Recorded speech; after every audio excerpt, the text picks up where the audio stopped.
great at. And on top of it all, somebody stole my telephone last night at the gym. So who am I? And so I'll be trying to replace that shortly. The question is, where do I begin? And I will begin with when I was a senior at George Fox University. It was a college then, and basically I'd had some interesting experiences with the Marine Corps, which I shared last Sunday, and what was interesting was the lesson learned. But as a friend of mine said, I started out as a child, and that childhood was in Bolivia. I was born in La Paz, Bolivia. My parents were missionaries there, and the formative years of my life were spent in La Paz and on the high plains of Bolivia called the Altiplano, and the farm that we had there. And that created my wanderlust. My mother had the same thing. Dad was not a traveler. He would come back here to Newberg, Oregon and hang out. But my mom and I were adventurous types. So out of that came a DNA change, wish he was here, that would influence me to this very day. I get the bug, although I have to say less than I used to. But my first experience was in Southeast Asia and Vietnam for 5 years as the director of the World Relief Commission, which is the overseas relief arm of the National Association of Evangelicals. And from there I went to places like Bangladesh. So I'm looking here for get this presentation going. If I can find it, I will do it. The report is that there are 163 members in the United Nations. Does that, like I said, I'm not if that's true, they come and they go. My travel has been, I've hit about 67 of those countries. And that's not just passing through the airport. That's actually spending time working in those countries, doing projects in those countries. Probably 80% of my life has been in humanitarian response, which is emergency disaster response. Some of it due to natural disasters, earthquakes, floods, cyclones, hurricanes, typhoons. Most of it has been human-generated disasters, politics, creating conflict. We talk about starvation. The problem is not that there's not enough food. The problem is a distribution system. We don't share very well. And it shows in places like Somalia today, where for the first time in a long time, there may and are people starving to death because we can't get the food to them. I spent time in Chad, West Africa. Interesting, our speaker's statement on West Africa is a separate group. I would like to understand that better because, you know, to me they're Arabs. They speak Arabic and 5 different languages. Chad was a place, you've heard the saying, the edge of the earth. Well, you can see it from Chad. The east part of Chad on the border with Sudan is about as desolate place as I have ever been. And yet you have people there who are agriculturalists and people who are animal husbandry people. And that creates conflict.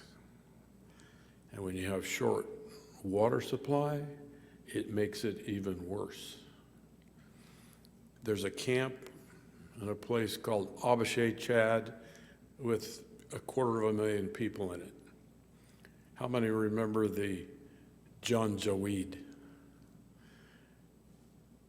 Janjaweed is a title for people who are seeking pasture. With great conflicts in the far west of Sudan and generated refugees. The French, the British drew lines on maps that made borders that made no sense. Half the conflict we have in the world today is because borders were arbitrarily drawn by the Brits and the French. And this is one of them. They split this tribe right down the middle. They've been going back and forth across there for thousands of years. The president of Chad is a first cousin to the guy who runs the far west of Sudan. They're the same tribe. But then they get into conflict. So there's 250,000 refugees. A refugee is anyone who crosses an international boundary seeking asylum, as different from displaced people. That's a key definition. We have technically no responsibility for displaced people, but we have an international convention to help refugees. The United States and others signed that and created the United Nations High Commissioner for Refugees. So my activities in my 50 years of doing humanitarian work, a lot of it has been with refugees, and a lot of it has been with displaced. 250,000 people live in Abashay, Chad, and they've been there since the mid-'80s. They get food, water, education, health care, sanitation, a nice tent, which is far better than the grass shack they used to have. They're never going home. They're wards of us.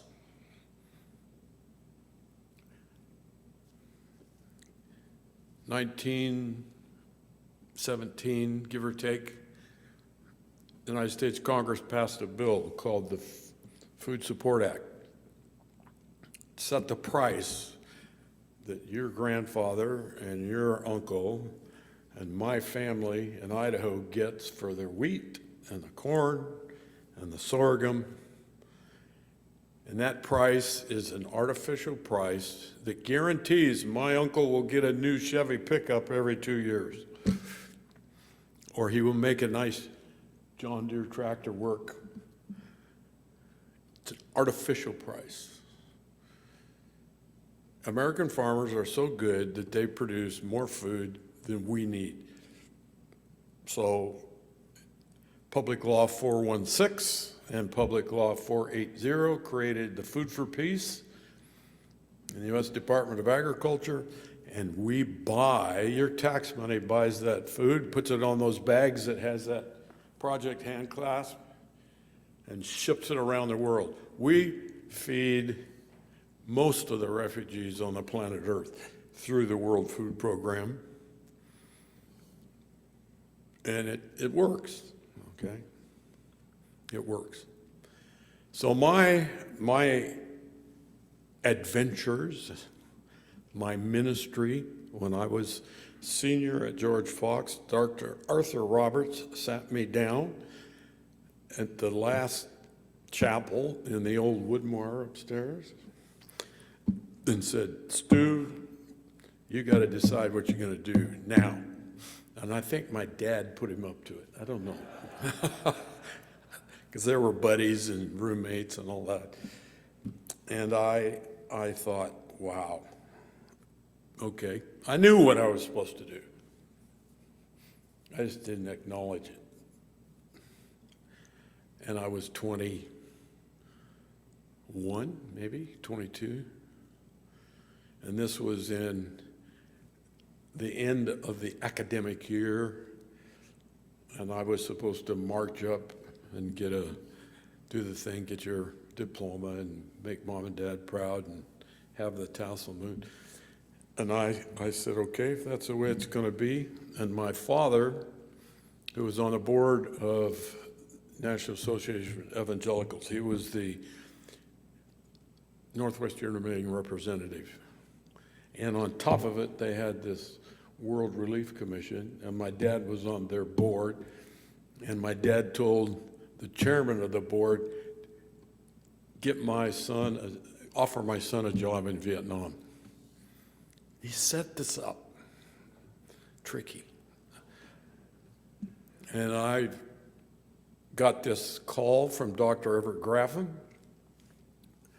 and he said, I need a country director in Vietnam. We have a 100-bed children's hospital built by the Marine Corps. We have Food for Peace program for 200,000 displaced people. We have a counterpart agency, Christian Youth for Social Services. I need somebody to go there and run this whole thing. And it was like, the light.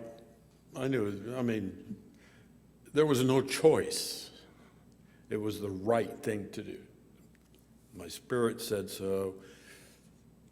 And 3 weeks later, I was on an airplane. So I missed going through the George Fox graduation ceremony, which my mother never quite accepted.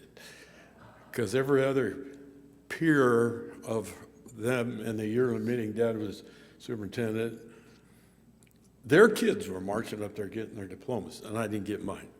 I had it mailed to me, although Dave LaShawna gave it to me later and said, here, take this. And he did it in front of my mom, so yeah, I guess there was some compensation. I don't know. So I went to Vietnam, and that was my first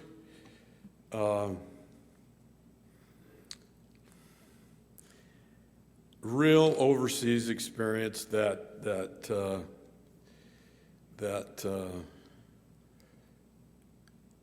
told me this is what you're going to do for the rest of your life. And I really never came back to the United States except to see parents, and I had a 2-year job as executive director at Friendsview Retirement Community, which was my attempt to do something domestic and be normal. And it didn't, it did okay. But then I got called up by another organization to go overseas. And I went to Iraq and Operation Provide Comfort. When the Kurds all went into the hills because Saddam Hussein was pumping them with chlorine gas. And I never came back. And I pray God has used me in a way that my life's verse is when Joshua was standing on the side of the hill looking out over Palestine and the Jordan River, and Moses had been taken away or whatever, and Joshua says, how can I lead this rabble? What are we going to do with these people? And God said, look, all you have to do is follow the rules, don't go to the right or the left, and I will be with you.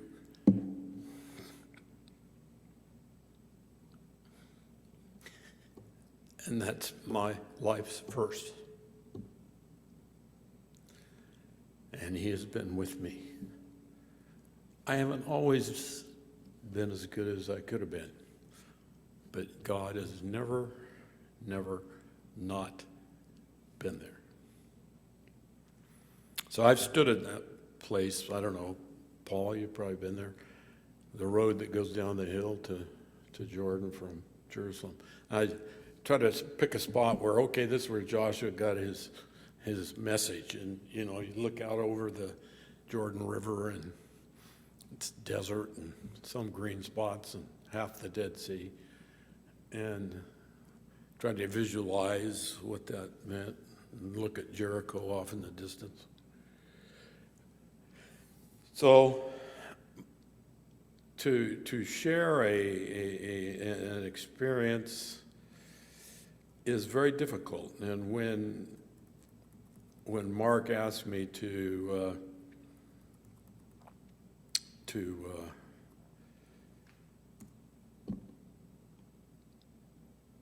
pick a country or an event, I thought, man, what do I do? What do I do? So perhaps the one that everyone would remember is the tsunami in the mid-90s in Sumatra. And those of you who live on the coast, that tidal wave went 1 mile inland. 350,000 people died in 30 minutes. Not counting the earthquake, the island of Sumatra tilted. The beach that had been on one side went 10 feet in the air. The beach and the palm trees on the other side went underwater.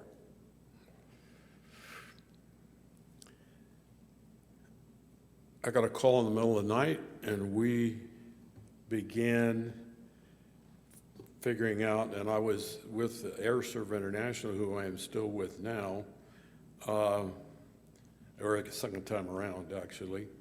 Trying to find this.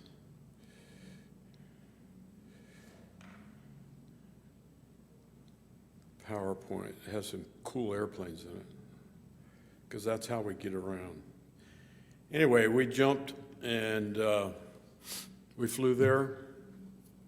We got that, you know, that airplane that the Russians bombed in Ukraine, that great big one, and burned it up. We had that plane, stuffed 3 helicopters in it in Colorado, and bought all the water in Costco and put it on there and flew it to Sumatra. South Africans got 2 Russian, what are called IL-76 aircraft, the big transport planes. Stuffed 2 helicopters in that and flew them from South Africa up to Sumatra, all within 3 days. If you want to charter that plane, $750,000 a day. And World Vision paid the whole thing because they wanted their people to be able to get around. So we landed and pilots came. I didn't know this. Those Huey helicopters have the blades on top. To stuff one into another airplane, all you got to do is unhinge those blades and fold them straight back and just put them on the airplane. So you a C-5 or this big airplane, they just hauled them on. They got to Sumatra, pulled them out, straightened it out, made sure that everything was tight, and they were flying in 30 minutes. It's amazing. I was quite impressed. So were the Russians that were flying the big airplanes. And we began to ferry humanitarian workers and supplies to areas that had been touched by the earthquake which then had generated the tsunami. And the tsunami came onto the west side of Sumatra. And there's a line and that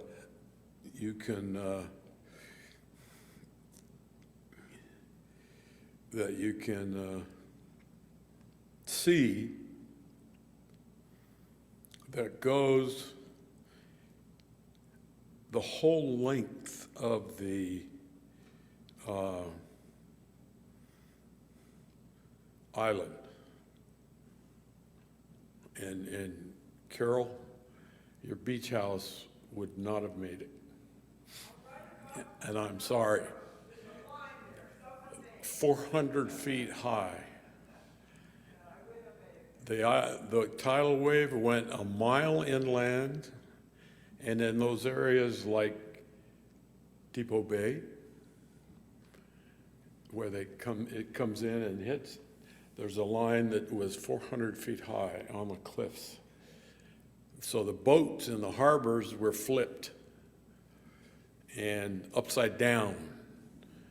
And all the houses, nice streets, not a brick was left standing. What's interesting is that the only buildings that survived this earthquake were the mosques, because they used real cement and did it right to please God. To build your personal house or your office, you got cheated, used too much sand, not enough cement, the bricks kind of didn't line up, and they were gone. That's why so many people died, because they lost their houses. It was nothing, just the foundation. Really amazing.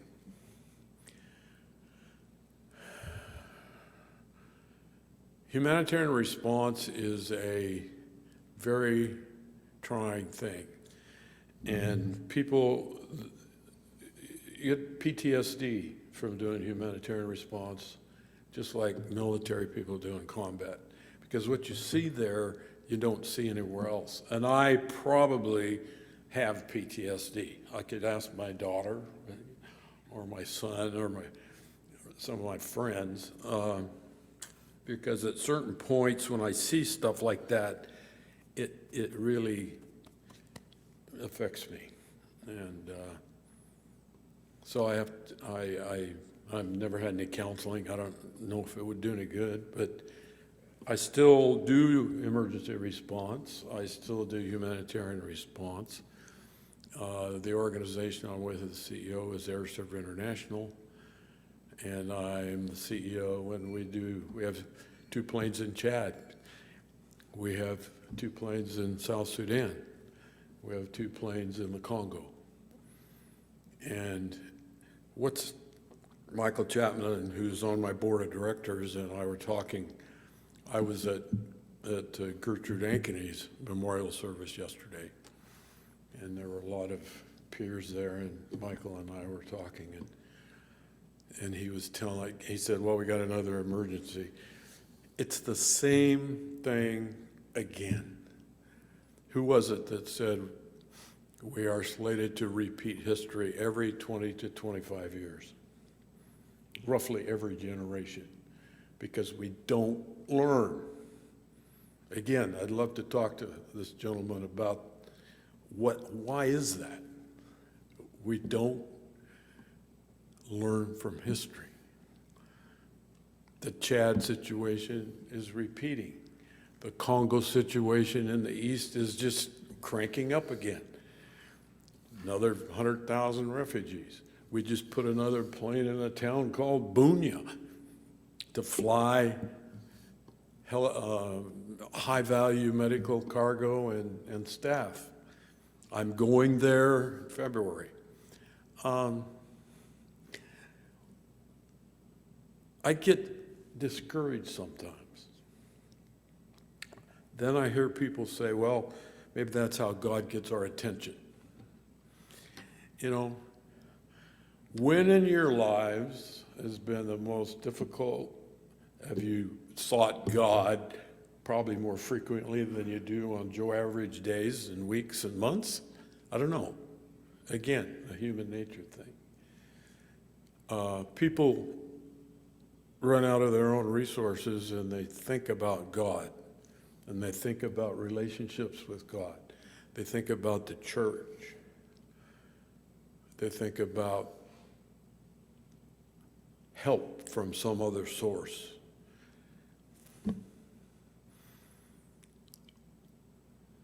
I guess we have a responsibility. And Quakers have been at the forefront. The Mennonites, the Quakers, Church of the Brethren, the peace churches have been leading in the humanitarian response world for a long time and continue to do so. If you look at the roots of a lot of these organizations, there's one of those denominations that's been involved.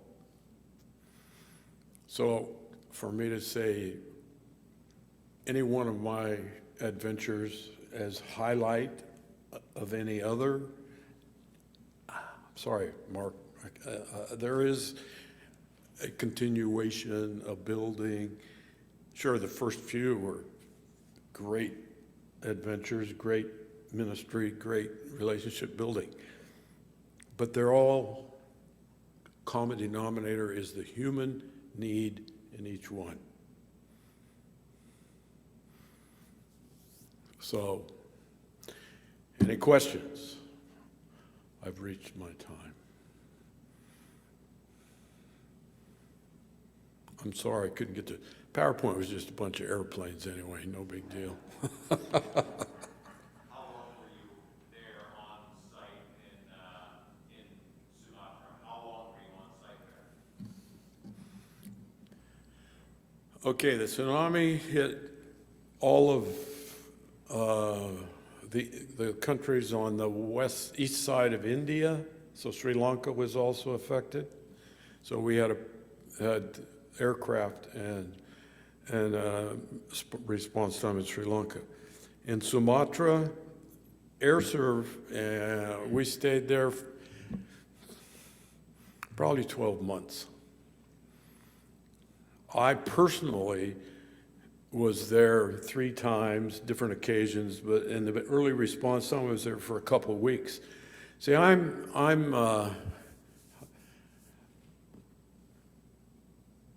bring in the experts.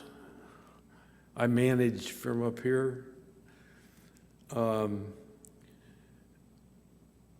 Get the resources, get the funding, and then you bring in the people that really know how to do it. Okay? It's just like going to the hospital. You know, you want me to come do your surgery, you're in deep trouble. See, you want the doc, but I can get the doc there for you. Okay? Same thing. So personally, I was on the ground there 3 times within days after the first emergency, and I spent, say, probably 3 weeks there, brought in a team, set it up. We lived in tents, made sure that there was food and water, and that supply line was coming in by air because there was nothing there.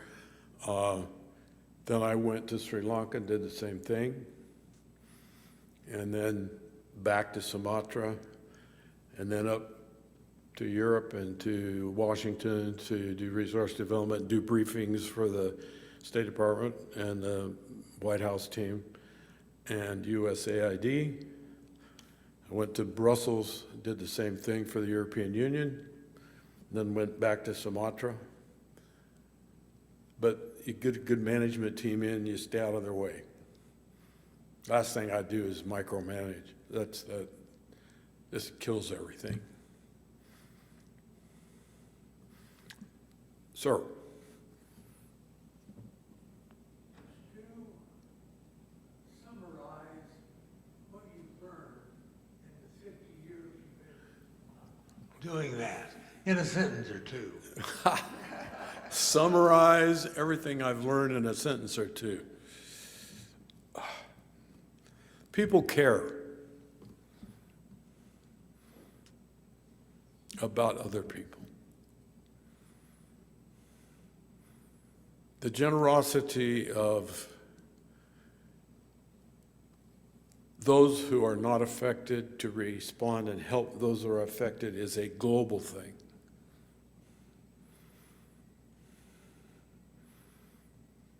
We got an Operation Provide Comfort, which was the response of President Bush to the Iraq Kurdish situation. We got containers of torn up bandages by ladies in church groups and communities all over the United States who had torn up their bed sheets and made bandages. We didn't need them, but they were there. We had a pile of clothes that would fill this building. Containers of used clothes coming in. The Kurds went through that with a fine-tooth comb, and half the pile was still there. The French military dug a hole and buried it because it was not useful. Human response to human need is global. Every culture, everywhere I've ever been.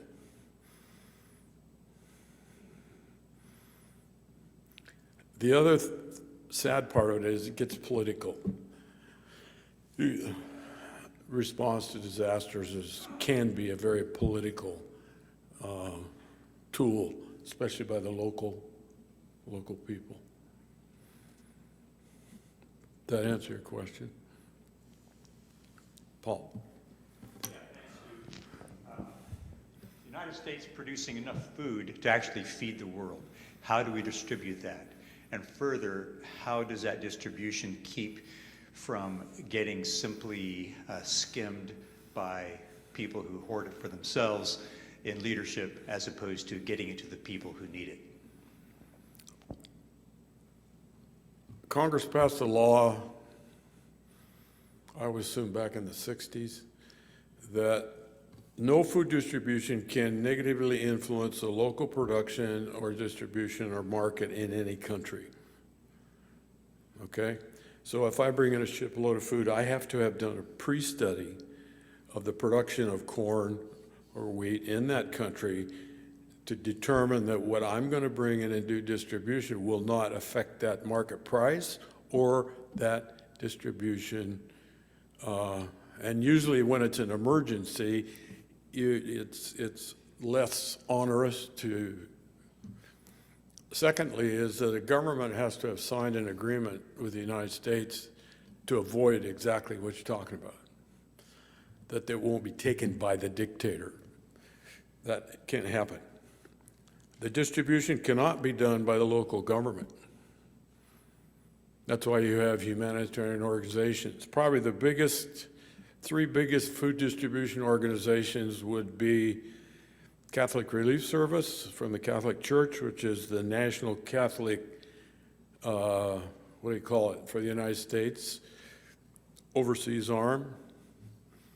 World Vision, used to be huge, International Rescue Committee out of New York. Food for the Hungry, now it's called FHI 360. Those kinds of organizations have agreements to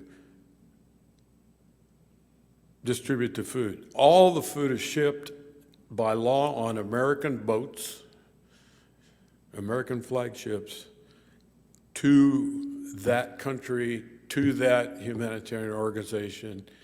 The U.S. pays all the shipping, your tax money, pays all the shipping, all the containerizing, all of the offloading, but the humanitarian organization has a collaborative agreement that is almost like a contract with USAID to distribute it on a pre-approved plan.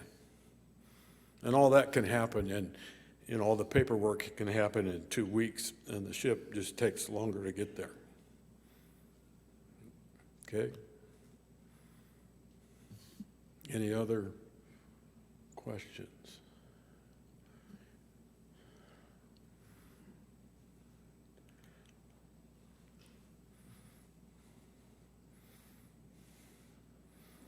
My Quaker roots motivated me in this, to answer, Mark, without doubt, without doubt.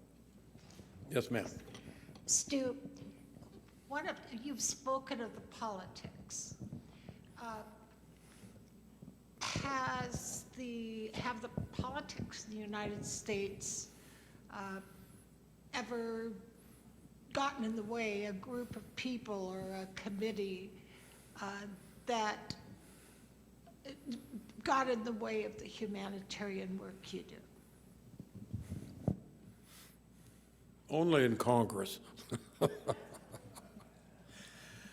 No, I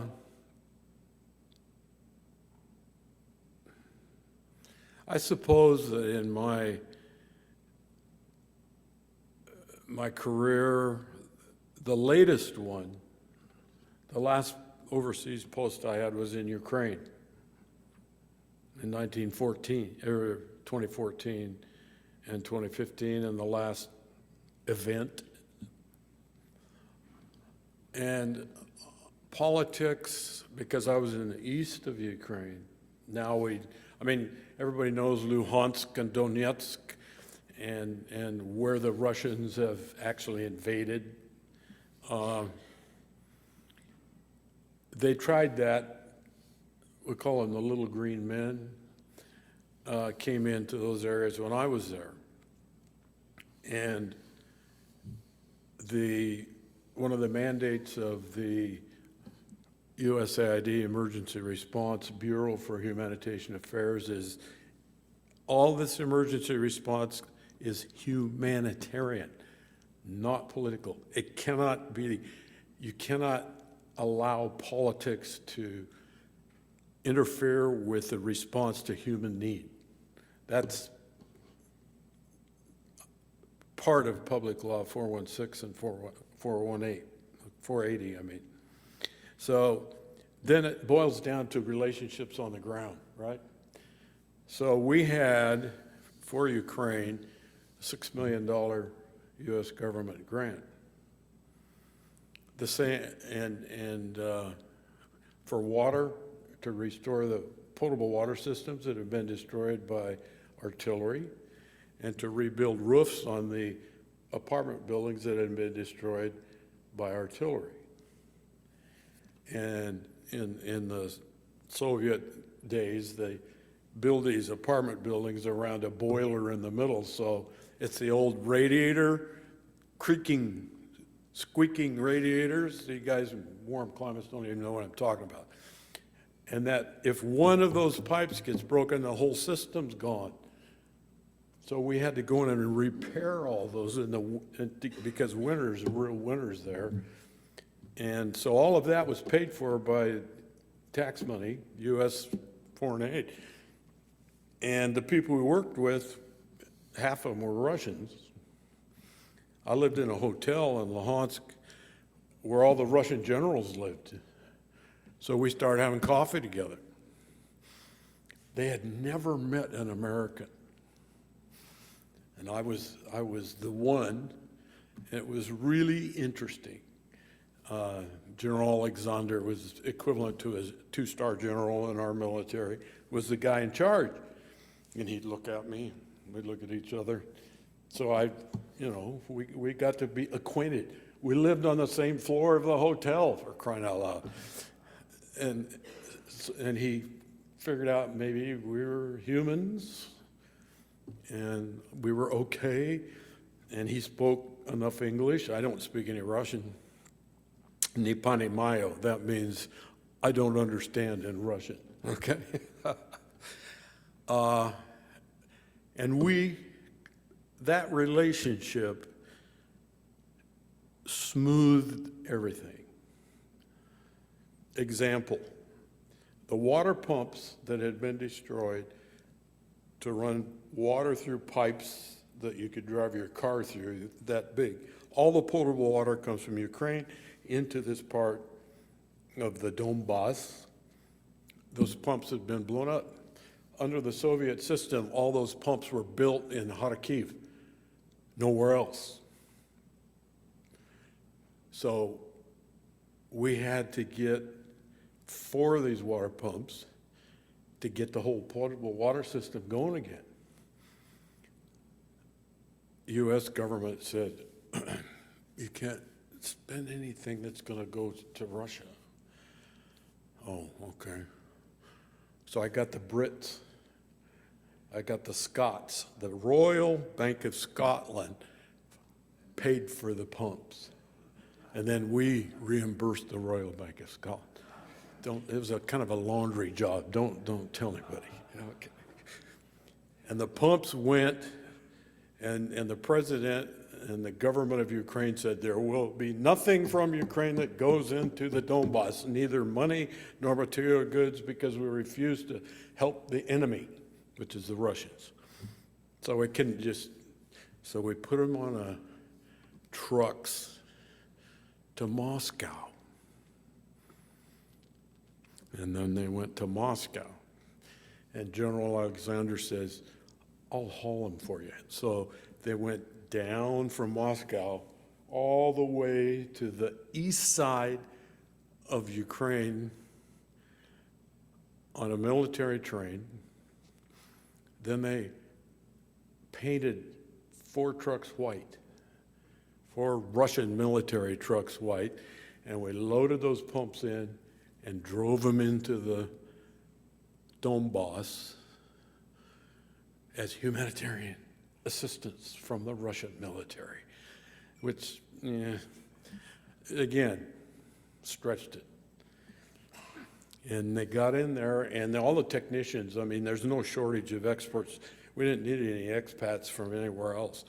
And all the guys who were in Luhansk said, hey, the pumps are here, and we set them up, and the water started flowing. So paid by U.S. government money, transported by Russian military into, and then Alexander and I, forgive me, toasted it. So that's the Quaker. See, I don't know how many other cultures would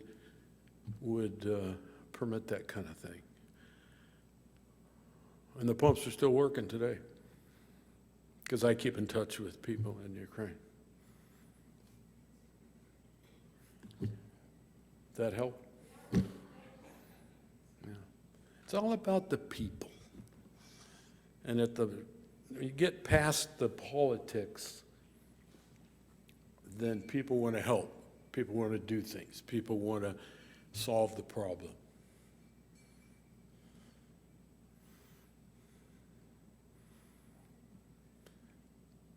Okay, I could keep going, but it's time. I mean, I'm already 25 minutes over.